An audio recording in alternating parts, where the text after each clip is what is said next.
வயநாடு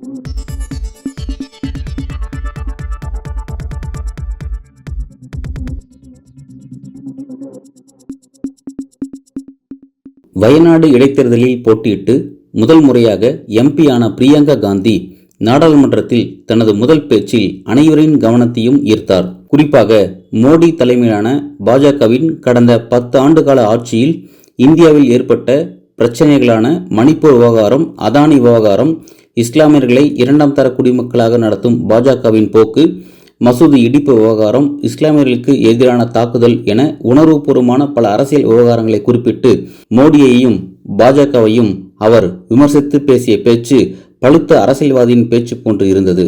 அவர் பேசிய பொழுது மத்திய உள்துறை அமைச்சர் அமித்ஷாவும் ராஜ்நாத் சிங்கும் வாய்மூடி கவனித்தது குறிப்பிடத்தக்க செய்தியாக அமைந்தது. நாடாளுமன்ற எம்பிக்கள் பேச்சின் மூலமாக மட்டும் தங்களது கருத்துக்களையும் அரசாங்கத்திற்கு எதிரான விமர்சனங்களையும் முன்வைக்க வேண்டும் என்கிற அவசியமில்லை.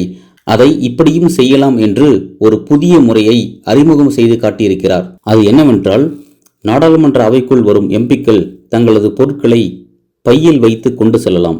அப்படி மற்ற எம்பிக்களின் பையை காட்டிலும் பிரியங்காவின் பை கவனிக்கத்தக்க ஒரு விஷயமாக மாறியிருக்கிறது.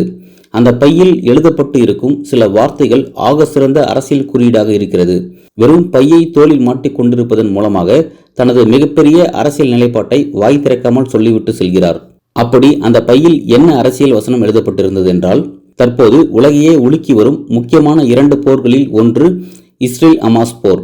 இந்த போரில் இந்திய அரசியலின் நிலைப்பாடு இஸ்ரேல் பக்கம் நிற்பது.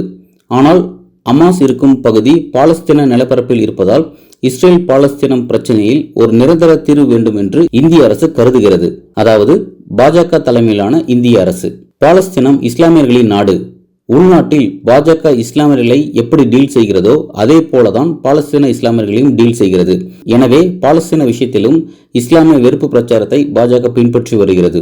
இந்த நிலையில்தான் பார்லிமெண்ட்டுக்குள் வந்த பிரியங்கா காந்தி தன் தோளில் பாலஸ்தீன ஆதரவு என்கிற நிலைப்பாட்டை குறிக்கும் வகையில் ஒரு பையை மாட்டிக்கொண்டு வந்தார். இது போதாதா, திண்ணையில் இருந்தவனுக்கு திடுக்குன்னு ஒரு வாய்ப்பு கிடைத்தது என்பது போல வசைப்பாட பாஜகவினர் வரிசை கட்டி வர துவங்கிவிட்டனர். முதலில் வந்தவர் பாஜகவின் தகவல் தொழில்நுட்ப பிரிவு தலைவர் அமித் மால்வியா. ராகுல் காந்தியை விட மிகப்பெரிய பேரிடர் பிரியங்கா காந்தி தான். வெளிப்படையாக பாலஸ்தீன ஆதரவு நிலைப்பாட்டை எடுத்திருக்கிறார். இதன் மூலம் முஸ்லிம்களுக்கு வெளிப்படையான ஆதரவை அவர் தெரிவித்திருக்கிறார். இது காங்கிரஸ் அல்ல, முஸ்லிம் லீக் என்று குறிப்பிட்டார். இதற்காக காங்கிரஸ்காரர்கள் 2 நிமிடம் மௌன அஞ்சலி செலுத்த வேண்டும் என்று தன் வன்மத்தை கக்கியிருக்கிறார். அடுத்ததாக வந்த பாஜக எம்பி அனுராக் தாக்கூர் கூறியது என்னவென்றால், பிரியங்கா காந்தியின் பாலஸ்தீன ஆதரவு செயல் எவ்வளவு பெரிய முட்டாள்தனமானது என்றும், எவ்வளவு பெரிய அரசியல் செயல்பாடு இது என்றும், வங்கதேசத்தில் இந்துக்கள் தாக்கப்படும் போது ஏன் மௌனம் காத்தார் என்றும் கேள்வி எழுப்பினார். இதுபோல பல பாஜகவினர்கள் தங்கள் விமர்சனங்களை காட்டமாக முன்வைத்தனர். இந்த பிரச்சனையை பிரியங்கா காந்தி தனது லெப்ட் ஹேண்டில் டீல் பண்ணிவிட்டார். மறுநாள் பார்லிமெண்ட் வரும்பொழுது வேறொரு பையை தன் கையில் கொண்டு வந்தார். அந்த பையில் என்ன எழுதப்பட்டு இருந்தது என்றால், வங்கதேசத்தில் சிறுபான்மையினராக இருக்கும் இந்துக்களுக்கும் கிறிஸ்தவர்களுக்கும் எதிராக நடத்தப்படும் தாக்குதலை கண்டிக்கும் வகையிலும் இந்துக்களுக்கும் கிறிஸ்தவர்களுக்கும் ஆதரவாக நாங்கள் நிற்போம் என்றும் எழுதப்பட்டிருந்தது. மேலும் நான் என்ன உடை அணிய வேண்டும், என்ன பை எடுத்து வர வேண்டும் என்பது என் விருப்பம்.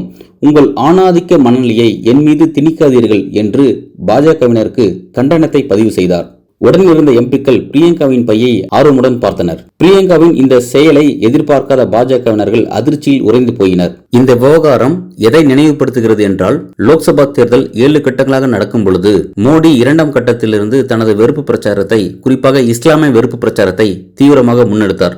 அந்த வெறுப்பு பிரச்சாரத்திற்கு துணையாக காங்கிரஸை இணைத்துக் கொண்டார். இஸ்லாமியர்களையும் காங்கிரஸையும் ஒன்றிணைத்து தனது வெறுப்பு பிரச்சாரத்தை அவர் இவ்வாறு வடிவமைத்தார். இங்கிருக்கும் பெண்களின் தாலியை காங்கிரஸ் பறித்தது, அதை இந்து மக்களுக்கு எதிராக செய்தது என்ற தனது பிரச்சாரத்தை தீவிரமாக முன்வைத்தார்.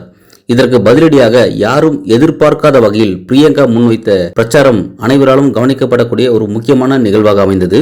இந்திரா காந்தியை குறிப்பிட்டு, சோனியா காந்தியை குறிப்பிட்டு, எங்கள் குடும்ப பெண்கள் இந்திய அரசியலுக்காக தங்கள் தாலியை இழந்திருக்கிறார்கள், எங்களை பார்த்தா மோடி இந்த வார்த்தையை சொல்கிறார் என்று சொன்னார். பிரியங்கா காந்தியின் இந்த எதிர் பிரச்சாரத்தை எதிர்பார்க்காத மோடி கூடாரங்கள் அடுத்து இந்த பிரச்சாரத்தை காங்கிரசுக்கு எதிராக முன்னெடுக்க தயக்கம் காட்டி இதன் வடிவத்தை மாற்றி அமைத்தது என்பது குறிப்பிடத்தக்க ஒரு நிகழ்வாக அமைந்தது. இறுதியாக பார்லிமெண்டில் பிரியங்கா காந்தி முன்னெடுத்த இந்த பை அரசியல் நமக்கு எதை உணர்த்துகிறது என்றால், ஆதிக்கத்திற்கு எதிராக அரசியல் செய்ய நினைப்பவர்களுக்கு பேச தெரிந்திருக்க வேண்டும் என்றோ எழுத தெரிந்திருக்க வேண்டும் என்றோ இது போன்ற எந்த விதமான தேவையும் இல்லை என்பதை இது உணர்த்துவதாக இருக்கிறது. எந்த வகையில் வேண்டுமானாலும் ஆதிக்கத்திற்கு எதிராக உங்களுடைய அரசியலை நீங்கள் செய்யலாம் என்பதை காட்டுவதாக அமைந்திருக்கிறது. நன்றி.